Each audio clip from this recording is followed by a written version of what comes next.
everybody, this is Grimmy, and welcome to me showing my flawed and not at all useful process of how I draw. Dear artist, what is the answer you get when you ask a fellow artist how to improve? Practice, which is the completely correct answer. Practice is the only way to improve. But what even is practice? If you don't know how to practice, how do you even start?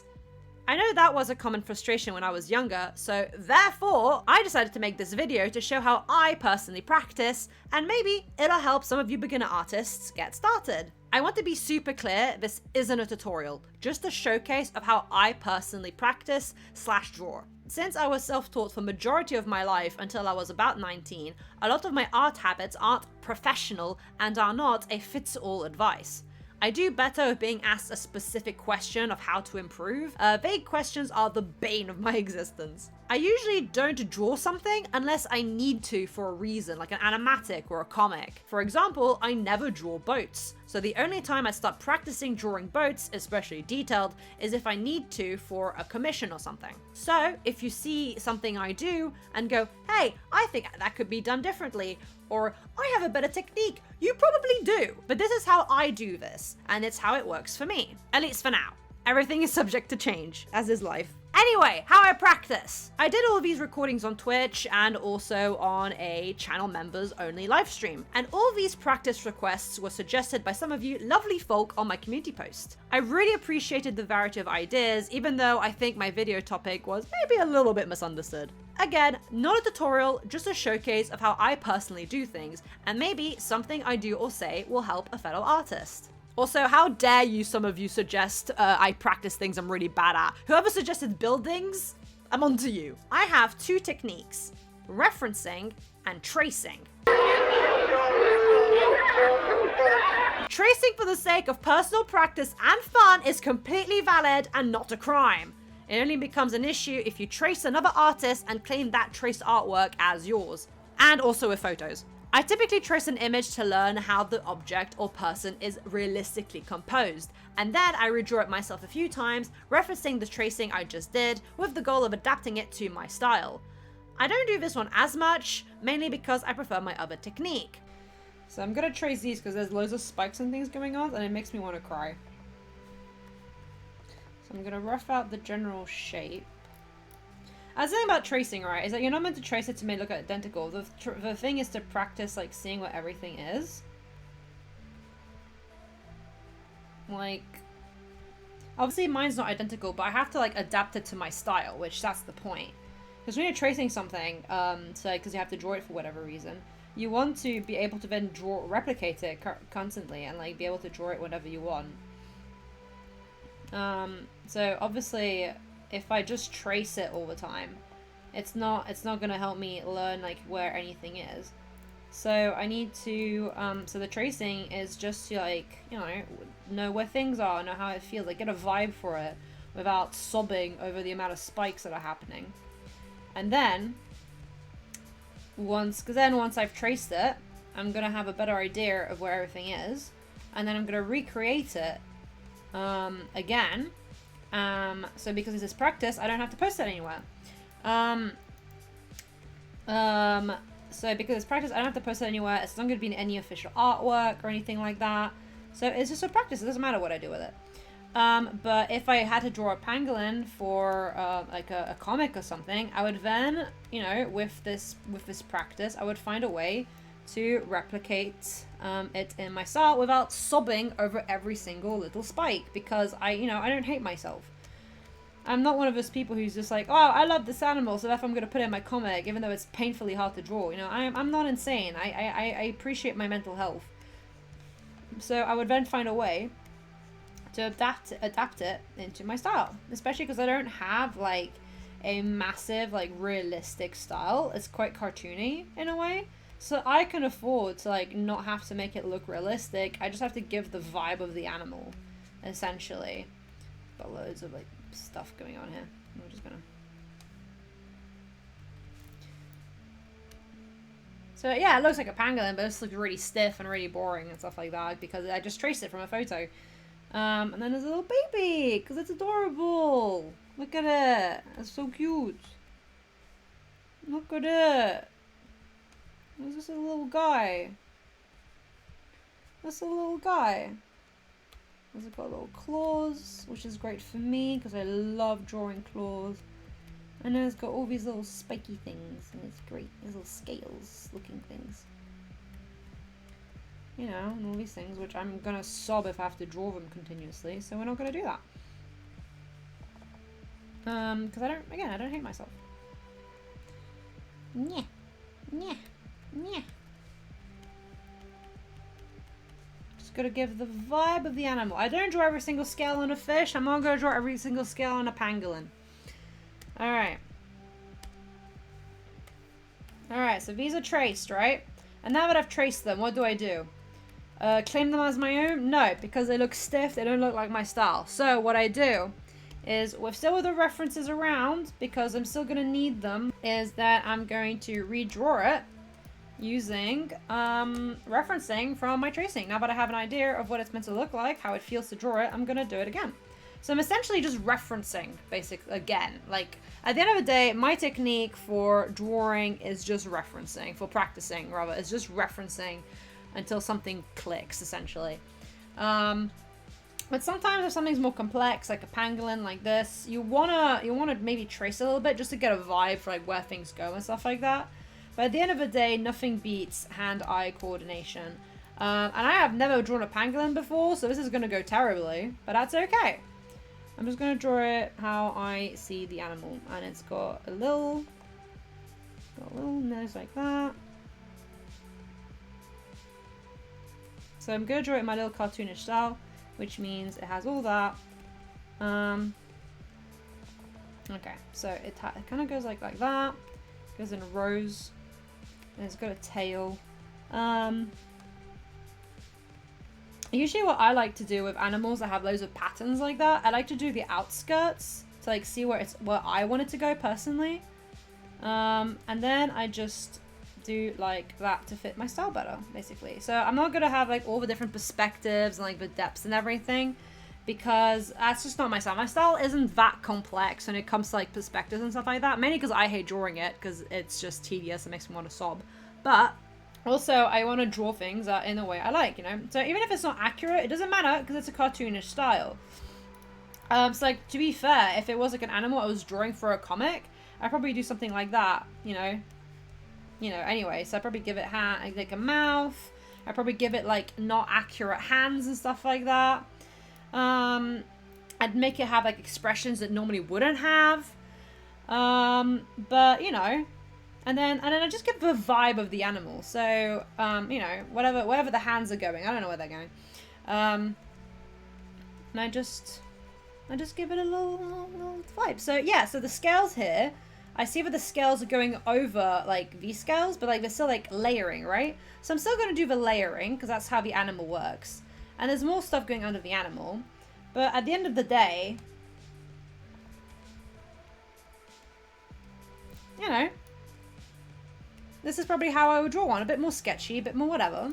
And then the babies, I probably just draw just like a cuter version, basically.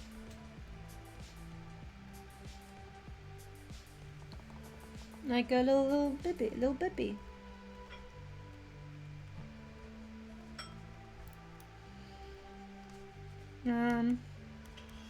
So there's a claw here, there's claw here, claw here.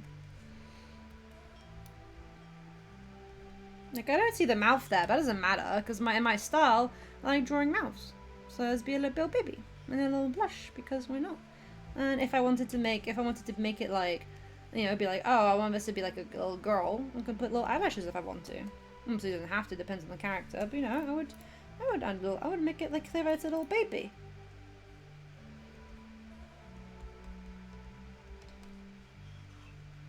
And then I would have like little scales like that just across the hand, just to be like, yeah, this is a little pangolin baby, but it's different because it's a cartoon, so it doesn't matter. And there we go. And that is therefore traced to reference. There you go. Personally as well, I tend to loosely trace, not realistically, like not trace to the exact detail, because the tracing is just to get a general vibe for how something is realistically laid out. That's seen with like hair textures or the teeth and stuff like that.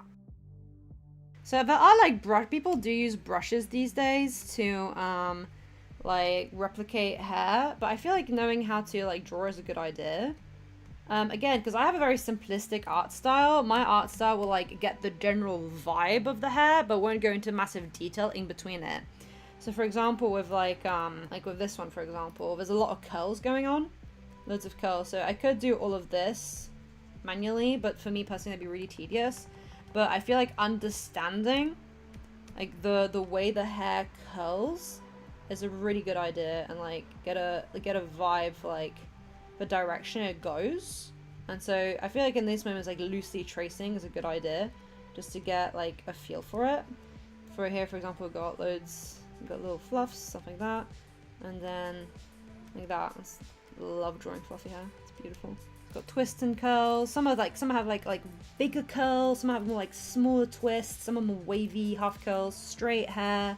So you have like that, which is more sort of straight hair. This one's more like wavy, so it's more like it's sort of like wavy, but then it gets more at the bottom. So I feel for this one, like tracing a little bit and getting an idea for like how the hair moves is a good idea. And then when you've got an idea, you're gonna adapt it to your style and see like how much detail you want to put in the hair. Some people have loads of detail in the hair. People like me don't put much detail in the hair, just show like the general movement it's going.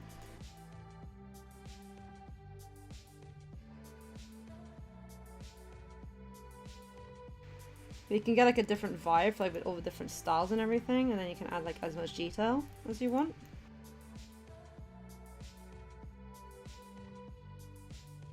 I also like getting like the outer shape vaguely, like the way it's meant to go, and then adding detail. So,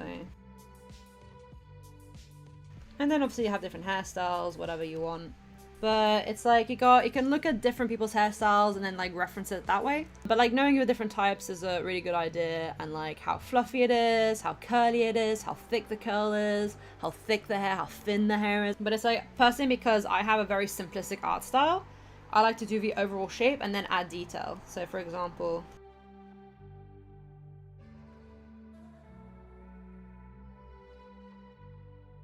so it's kind of seeing like what's possible, what different people do with their hairstyles, you know, how it, different movements. It's just observing the movement of the hair and where it goes and how you can do different things with it. And I get a feel for it. That's like a good way to practice different hairstyles.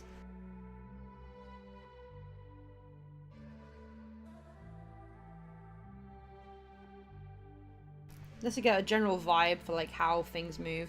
And then you replicate it, and you try to like make it fit your style, see how it like that goes. Now it could be like, Grimmy, practice normal people teeth. I don't want to.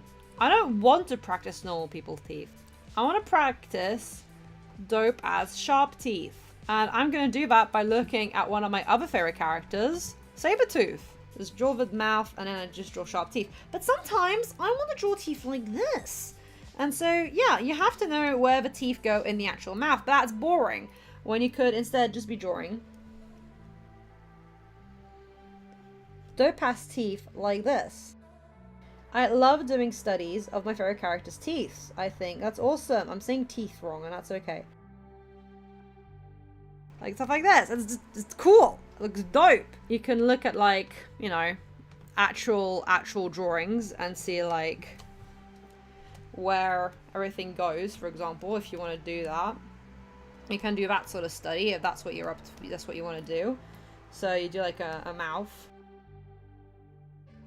like that, and you have the gums, and you see what all of that works, how many teeth you have, you know, all that sort of stuff. And then you have like different animal teeth, so you can look at animal skulls, for example. That's really useful. And see like how their whole thing works. There's like a wolf skull, for example, and you can look at that and see how all the teeth go here. And you can look, you can like get a feel for it by tracing, And then once you've done your little bit of tracing, then you can just adapt it to your own style. For example, if I'm going to just draw a wall from the top of my head, I'm not going to draw all of these detailed things so it doesn't fit my style. But I'm still going to draw the base feel for it,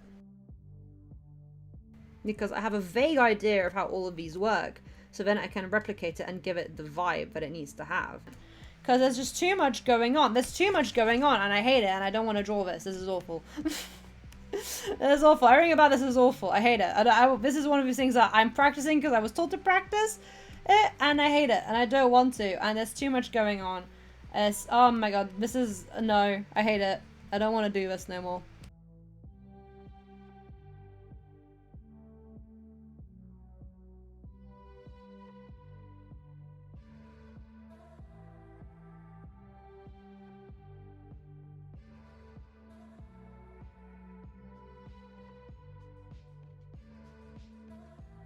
Blah. I don't like it. I don't like it. Anyway, I gave up.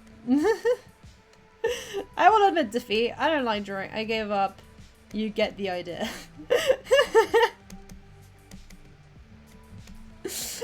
My other preferred technique is referencing.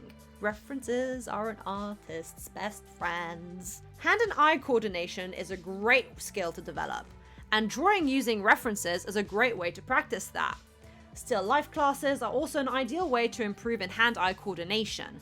I did it for a month straight when I took a summer class, and it was very useful. My art became so much smoother. You don't have to take classes, but it's definitely worth finding a good mentor. My teachers were great for me, but you can obviously still do independent studies that aren't, you know, that you don't have to pay for and things like that. So it's basically just these bits, right? Like that. So that in itself is fine. You can go, obviously when you're drawing muscles, you can go as detailed as you want. I'm just gonna, so basically it's looking at how like the ligaments work. So muscles aren't just like a block. They're like loads of little strands like that. When you draw them at least. Or some are, but like this bit is like that, right? So you want to replicate that. Little chunks like that. Like that, like that, like that. And then you just gotta go with the flow. See like how the muscle moves.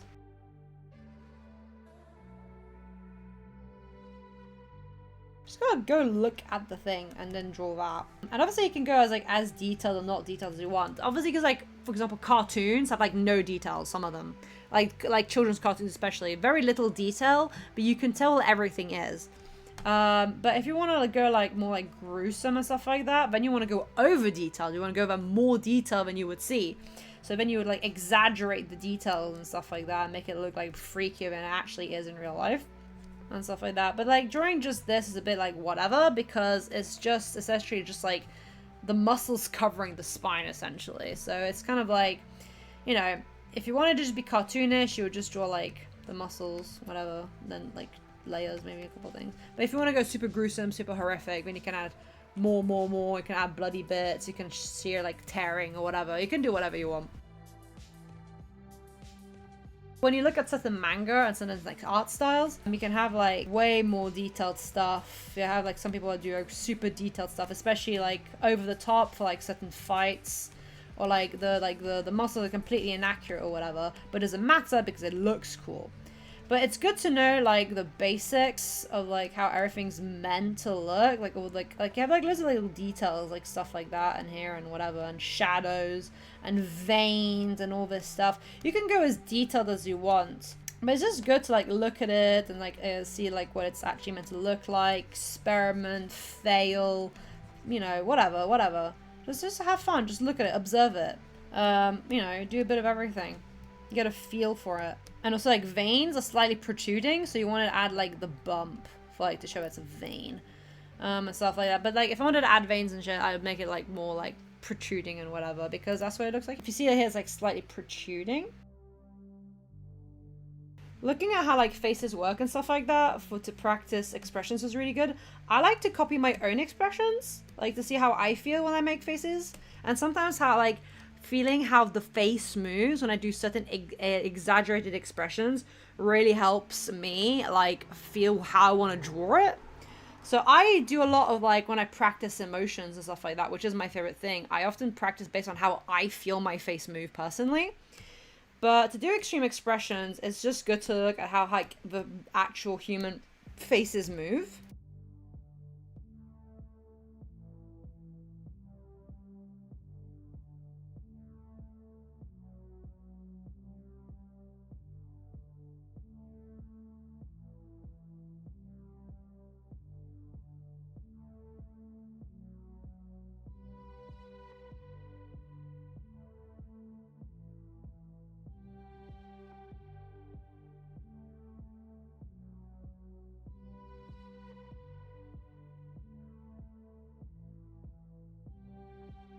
But yeah, it's basically just like looking at it and then replicating it. And that's how I practice. Nothing fancy.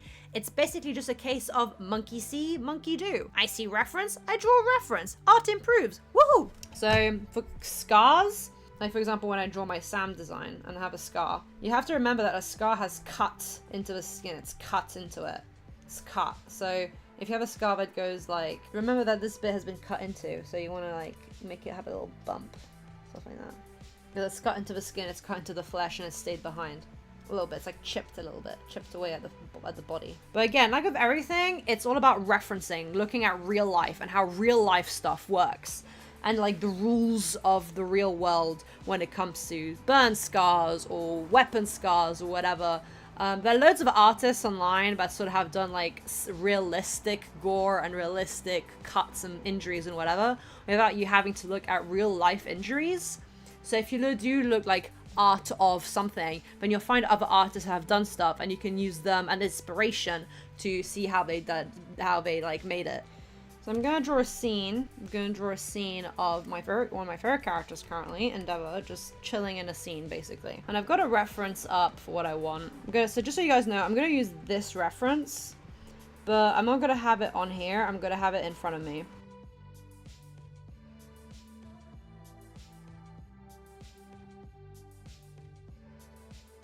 The thing about making a character fit in a scene is to make it interact with the scene around it. For example, if you're sitting on a chair or on a couch, the pleats of the material that your character is sitting on is actually like sitting on it, you know? The character here is leaning on a table, show that it's leaning on the table.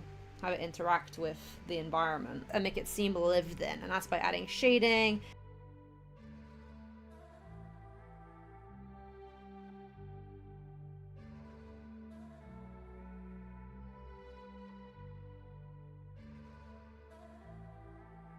He's leaning on the table, showing that he's leaning on the table by adding a little bit of shadow, adding a little bit of texture. Also, he's sitting here on a chair, so therefore I'm going to add sort of indentations on the chair by he's sitting down on it, to show that the character is in the world and interacting with the world. Those little details will make the character feel so much more natural to the scene and to the environment. So I get asked, how do I draw eyes? I just do, basically. But again, if I'm looking for a certain perspective, a certain angle, whatever, I like to look at references. My current favorite artist to sort of reference / learn from is Horikoshi, because his art is literally like an example of like how expressive yet simplistic / detailed it is. Like, I love that combination, and it's exactly how I want to draw, basically, with my own twist, because, you know, I still want to make it personal.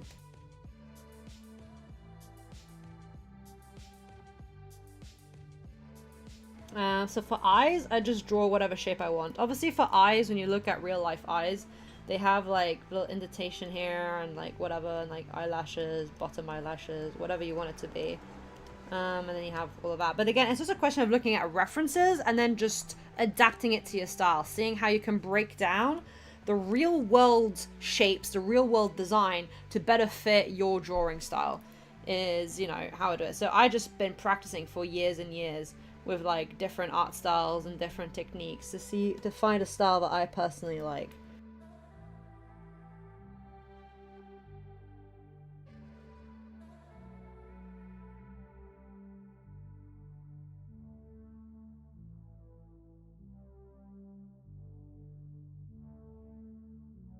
Then you want to add texture to show that this scar is a different texture to the rest of the skin. His design in the manga is just so good.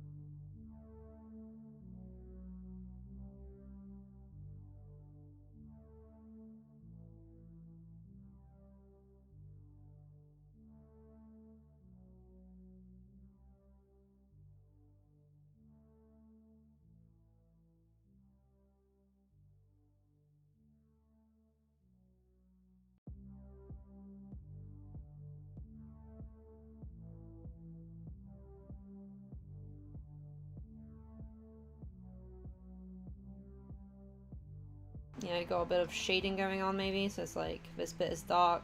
So, and he's like putting a shadow over here, maybe. If there's like light coming from here. And that can make all the difference to like show that he's a part of the scenery. Obviously, this is just how I do things based on my journey as an artist.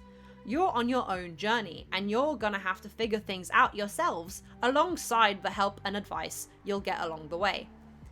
So this works for me, but it may not work for you.